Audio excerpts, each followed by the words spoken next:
क्या आपने कभी सोचा है अगर मैं का भाव गहरा हो जाए तो ईश्वर की जगह खाली क्यों महसूस होती है? ये सिर्फ एक दार्शनिक सवाल नहीं, ये हमारी रोजमर्रा की सोच को झकझोर देता है। सचमुच, इस सवाल में एक गहरा रहस्य छुपा है। आज हम इसी मैं, विचार, अहंकार और ईश्वर के रिश्ते को समझने की कोशिश करेंगे।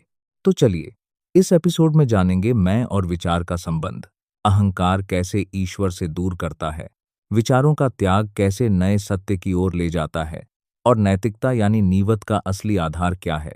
और आखिर में हम ध्यान, आत्मनिरीक्षण और नैतिकता की जड़ों पर भी बात करेंगे। तो तैयार हो जाइए, क्योंकि इस बातचीत में आपको जीवन का नया नजरिया मिलने वाला है। अहंकार की बात करें तो जितना खुद के मैं की चमक तेज होगी, उतना ही परमात्मा का प्रकाश हमसे दूर हो जाएगा। ए बिल्कुल वैसे ही है जैसे घर के दिए से चांद की रोशनी भीतर आने से रुक जाती है।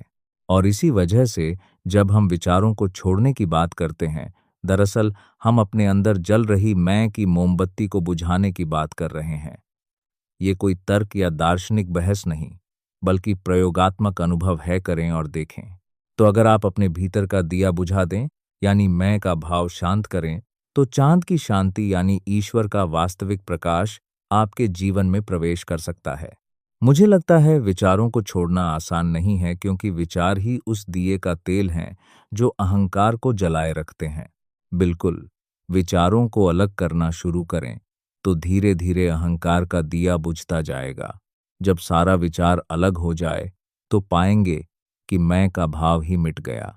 यही जीवन में सच्चे आनंद और सुंदरता की शुरुआत है।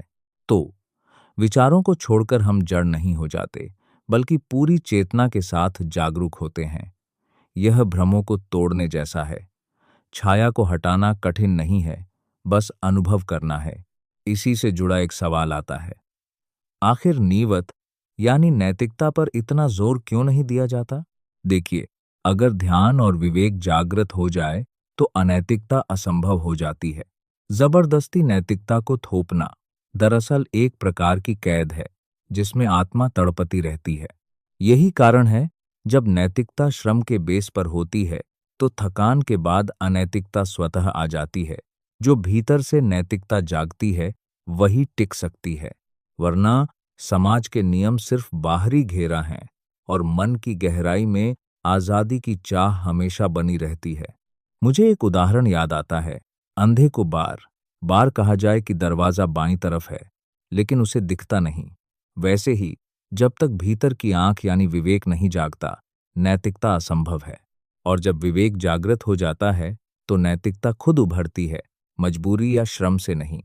जब आप जानते हैं आग में हाथ डालना कितना दर्द देता है, तो पाप करना भी असंभव हो जाता है। आत्मिक बोध, ध्यान और आत्मनिरीक्षण से भीतर की आंख खुलती है और नैतिकता का जन्म होता है। ध्यान दें, जो लोग नैतिकता पर जोर देते हैं, वे अक्सर जबरदस्ती आरोपित नियमों से कैद बना देते हैं। इससे आत्मा में घुटन पैदा हो जाती है और आज़ादी की तलाश शुरू हो जाती है। बिल्कुल, असली नैतिकता तब आती है जब ज्ञान, विवेक और आत्म स्मरण जागृत हो। तब आदमी अनैतिक नहीं हो सकता, क्योंकि तब हर गलत काम खुद के नुकसान का एहसास कराता है। बुद्ध का उदाहरण भी यही बताता है।